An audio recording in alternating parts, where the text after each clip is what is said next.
Welcome to the Look Good, Move Well podcast. Here we go. Back with another episode. Let's see. What else? What would you like to banter about today, Satya? What is your favorite condiment? Oh, boy. Definitely mustards. Various types of mustard. Mm-hmm. I like straight up yellow mustard. I like the various spicy ones. If I'm in the mood for a little treat, I go with the honey mustard. Mm. And then, of course, there's the FBBQ Philly barbecue sauce, the Carolina barbecue sauce that I make, which is 2 parts yellow mustard, 1 part apple cider vinegar, and a little cayenne and some like smoked paprika. Mm-hmm. And that is it's like a spicy mustard. It's really goes on a lot of things.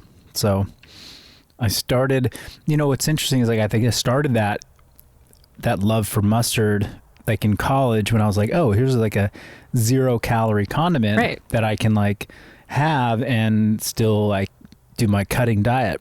Meet your macros. And there's some funny stories, and there is a picture that I don't know if it still exists, but my roommates took it of me in college, passed out on my bed with an open bag of cold cuts, turkey slices on my pillow, and an open thing of mustard. It's like, French's yellow mustard, because I would just spray it on.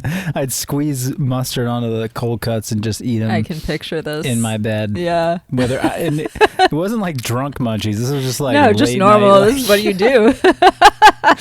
Oh man, wearing some. Yeah. Anyhow, what's your favorite condiment?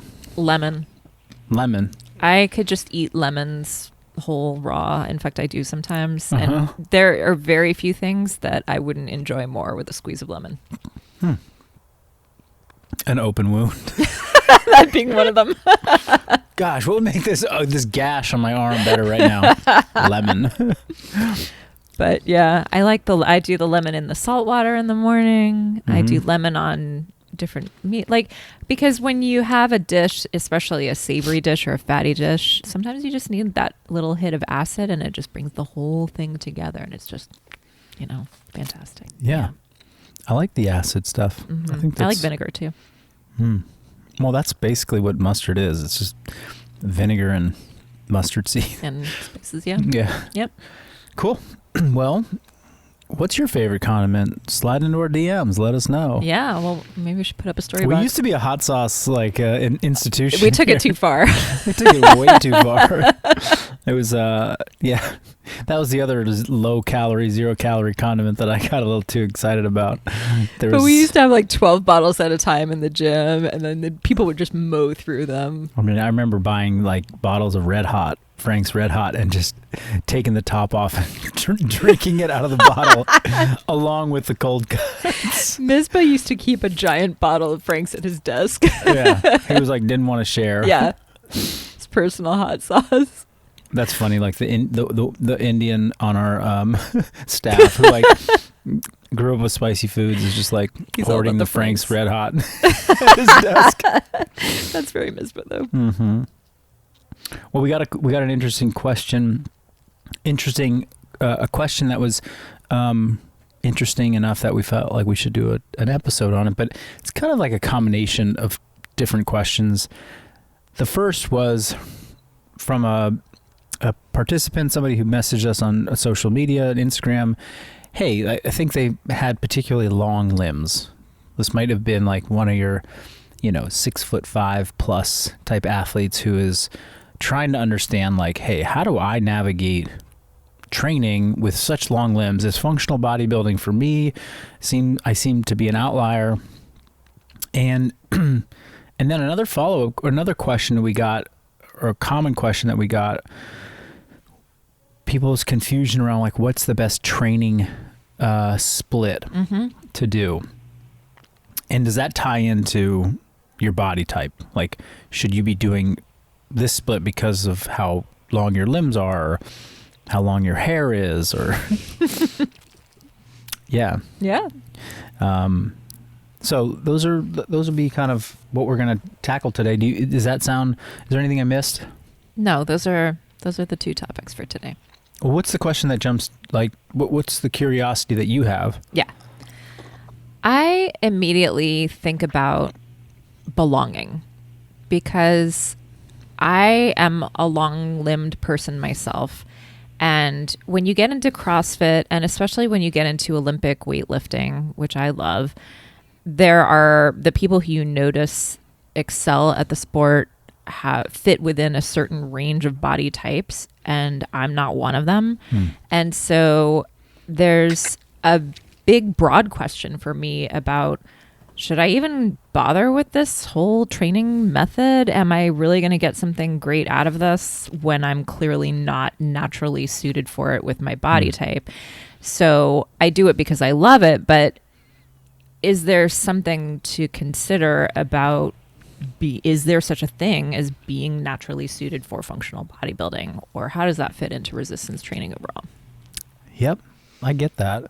I got a lot of questions over the years from people saying, because I was a competitor in CrossFit, they were asking like, hey, I'm 6'4", should I am I wasting my time?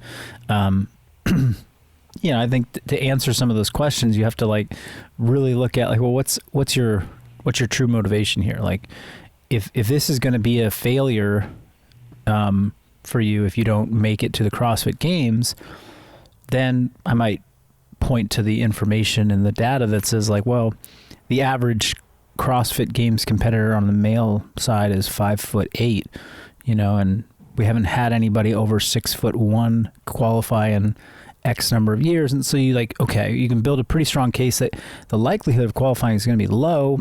Is it impossible? Absolutely not. I don't know yet. Right. One day we might say, yeah, it's impossible. Like, you're not going to break the world record in sprinting if you're 5'2", or you're not going to break the world record in swimming if you're the same height. Like, we might know some of those things, but we have years to go, I think. But if it's a matter of like simply, can I do this and find fulfillment, then that certainly can be answered in with a different lens. Like, we don't have to like look at absolutes and do statistics and spreadsheets and decide whether you were like built for the sport or built, with functional bodybuilding, it's the methodology and the principles. It's not like it's not competitive like Olympic weightlifting and CrossFit sport are.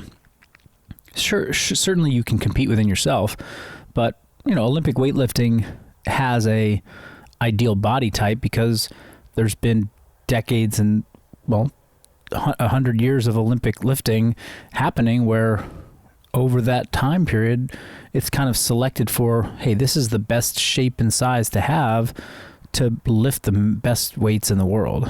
And if you want to be in the sport, like, that's what but functional bodybuilding, like, we're not selecting for a particular body type by having, these are the best functional bodybuilders out there who can do it best, because we don't have a metric or a measurement of what is best. We do rowing in FBB. It's good to be long. It's good to be tall. It's good to be 6'5" with leverage. We do burpees. Not so great to be tall.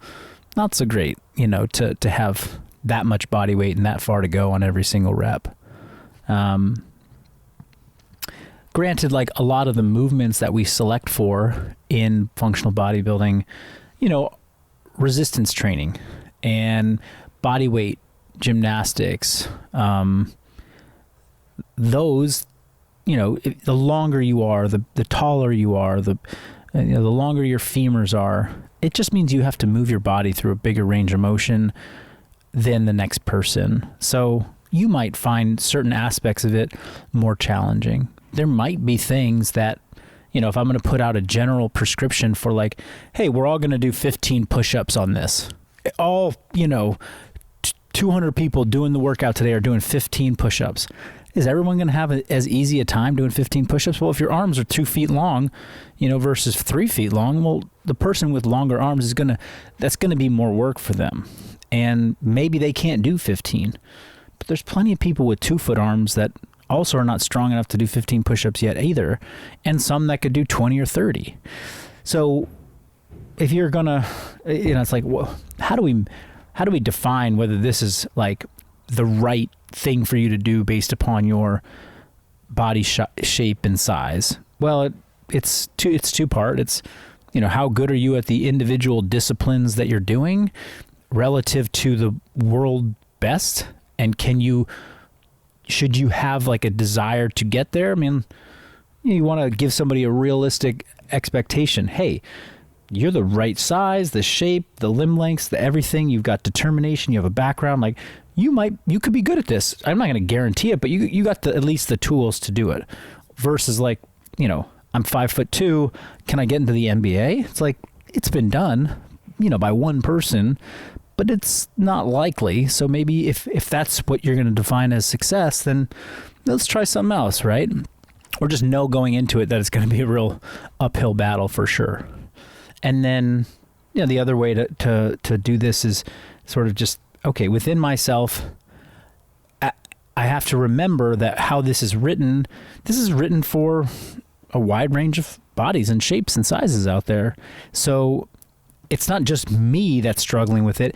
Anybody coming in can struggle. Anybody that's short, tall, medium, bigger body, body mass, or smaller body mass. Like, we all have to look inside of ourselves to determine, how to best interact with what's on the paper. It's not written for a specific body type and body size.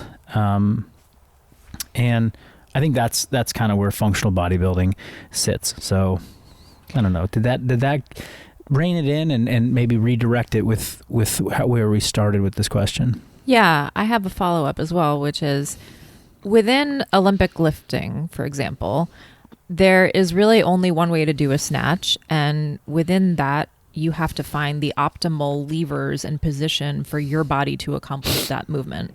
I mean, I'm saying that very broadly. Within functional bodybuilding, there is a huge amount of movement variation. And so we might use a split stance. We might use a wide stance. We might use a narrow stance. We might change it up in any number of ways. Would you encourage someone more to learn how to adapt their body to every movement, or learn how to use movement variety to get the best stimulus for their particular body?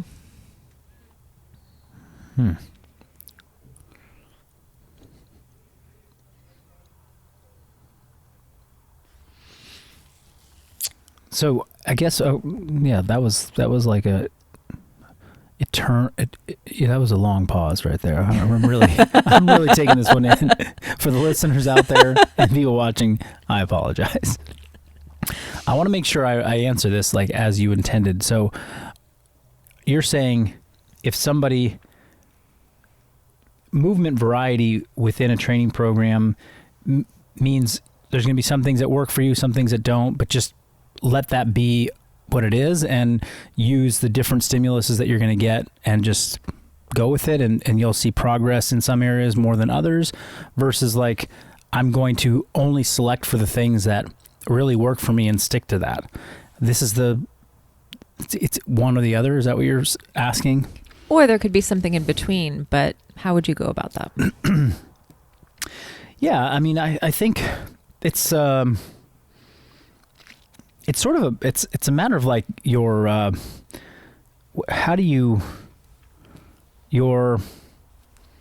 sort of your personality, your disposition, like what your patience level is, how you view success and how you view struggle, and does challenge excite you, or does it make you feel defeated? And when the vast majority of people are coming to the gym to better themselves, to feel good, to improve their quality of life and the way the rest of their day is going to go, You want that. I want that person to come in and, have a great training session, however they describe it in their brains or define it in their brain. If coming into the gym, you're like, every time I do the sumo deadlift, I feel so awkward and I feel so uncomfortable that it just gets me depressed every time. Well, we could sit down, we could do a therapy session, we could talk about that, we could get to the feelings, what's the root cause of that. Maybe that's something you want to investigate, in your life. Or you could just say, hey, you know what? That's not what we should be fighting against right now. There's so many other opportunities to grow and to challenge yourself in a positive way. Let's ditch the sumo deadlift. Why don't you go conventional deadlift or whatever, another movement, and let's just stick to that.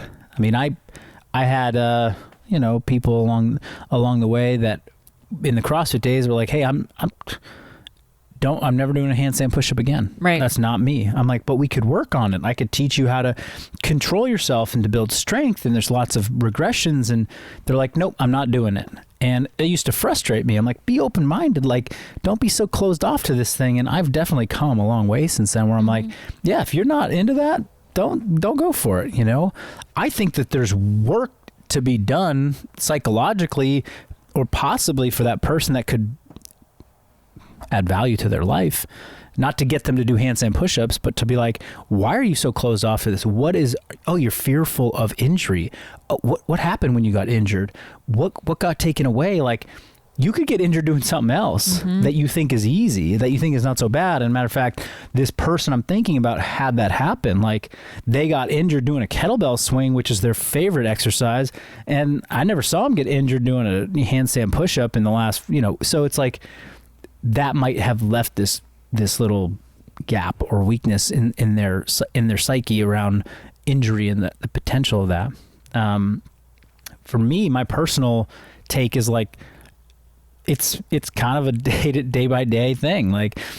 I'm feeling like doing some handstand push-ups today and challenging myself to build strength and learn and develop balance, and it's hard. And then other days I'm like, I'm just not feeling like doing that right now. And I'm going to go and put my energy and my effort towards something else.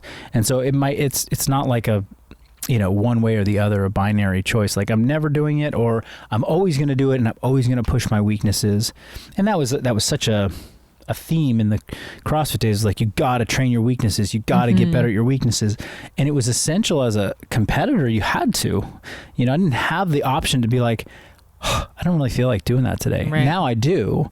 And it helps me to just stay away from things that really don't feel good on my body or good psychologically. And today we did a heavy power clean, and I went heavier than I really wanted to go.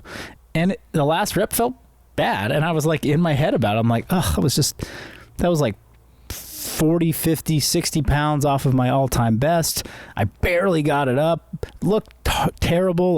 Man, I've come, had I just stopped the rep before, I would have been like, that was good, solid, moving on. So it can be a day-to-day thing, for me at least. Yeah. Well, maybe this is a good segue into how to structure your training split overall and how much of that preference factors in on what you feel like doing, what you should be doing, what your goals are. What are your thoughts on that? Well, first, I like the topic of training. What's the best training split? Because I see it getting talked about a lot right now. Yeah. And we'll bring it back to the way we started this conversation, but there's so much debate. Should I do full body every day? Should I do upper lower? Should I do the body part, traditional body part split, chest day, back day, arm day, shoulder, blah, blah, blah. Or should I do a push-pull? Push-pull legs. Yeah, exactly. Some other combination, squat pull, hinge push, 5 days a week, 6 days a week, 3 days a week. I mean, that we had somebody visit us today, and he's a young weightlifter, kind of getting into it, and I think he's 19, 20 years old, and he's like, well, what's your split? And I was like, I haven't had to like answer that question to somebody in a while. I mean, I get the question on DMs and I give them, but I was like, how would I describe this right now to you? But it was like, that was like such an important question to him. And he was like, those are the two things that are the most challenging for me getting into fitness is what's the best split and what should I eat? I was like, okay, well, I take a lot of pressure off everybody. Like there is no best training split. The best training split is the one that you're going to do consistently. The best training split now is the one that gets you amped up and allows you to bring energy and intensity in the right amount every single time you're in the gym. I suppose I could say like, well, doing legs 4 days in a row and then 1 day of upper body might not be the best training split.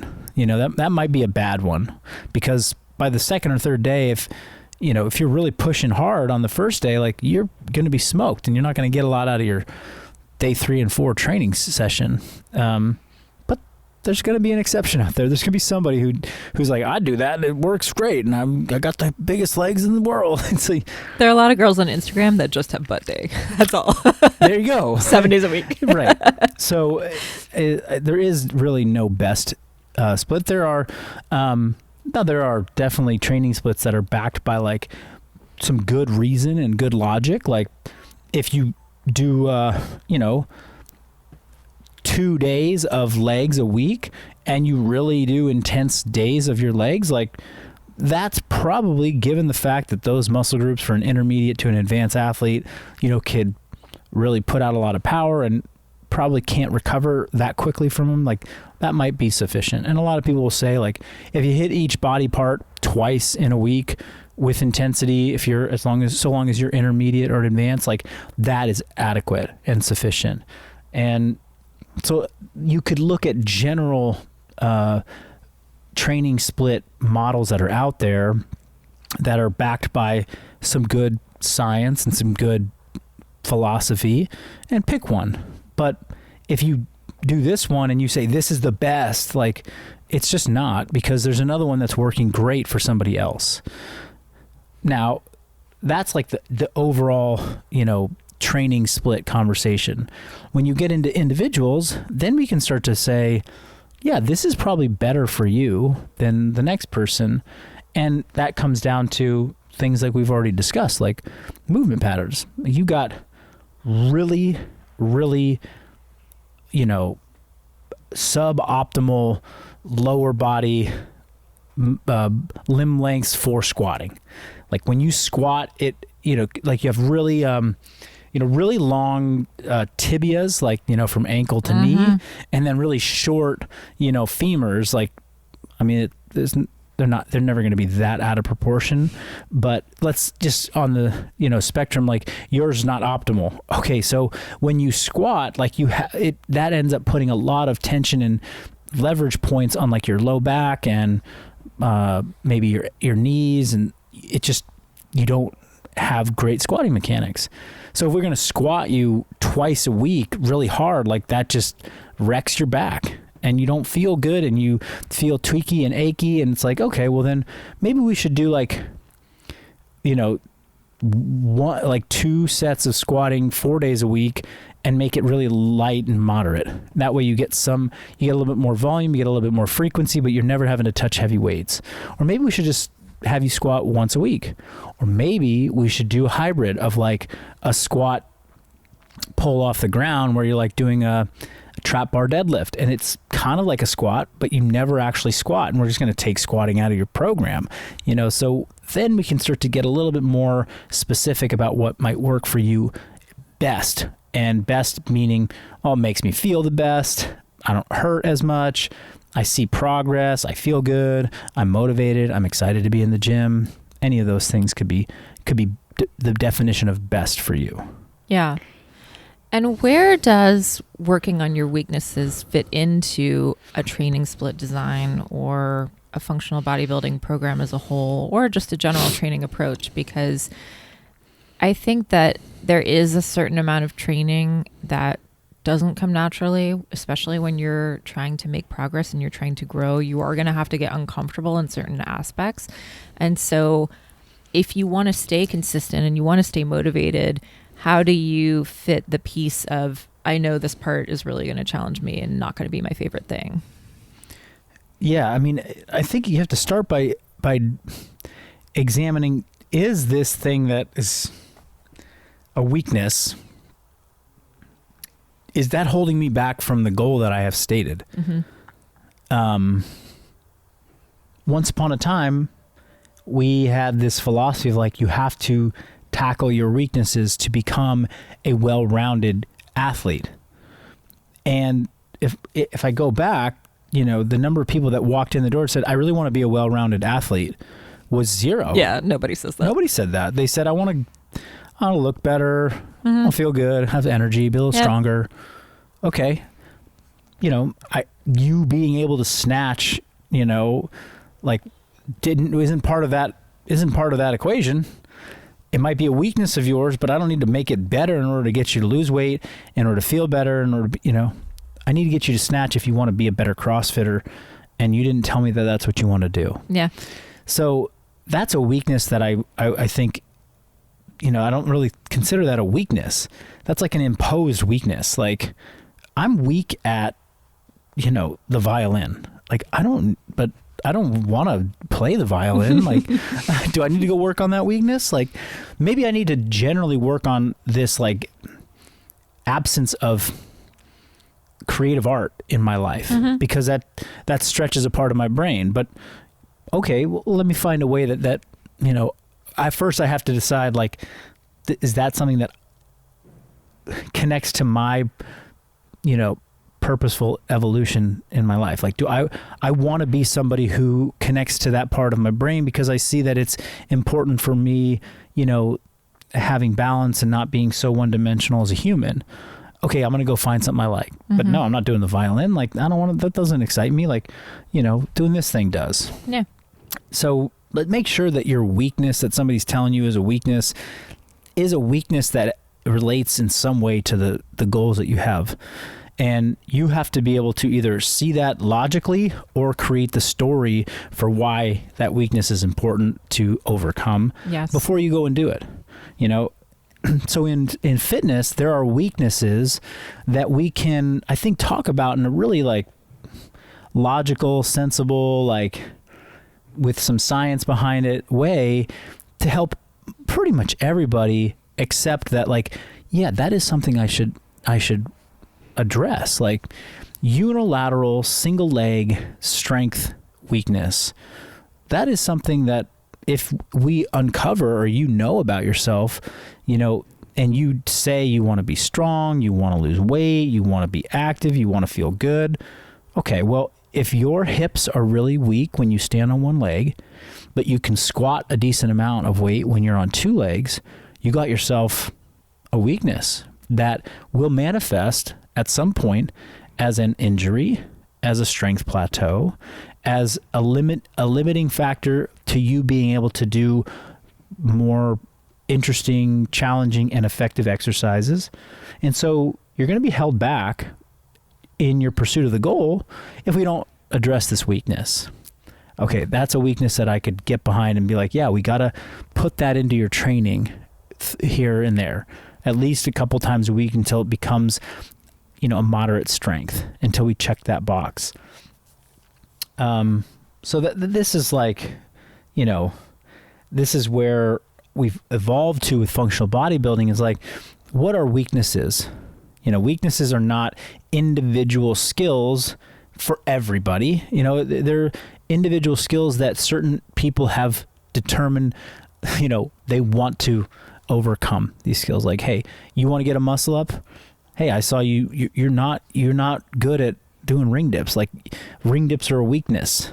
You got to go and work on your ring dips.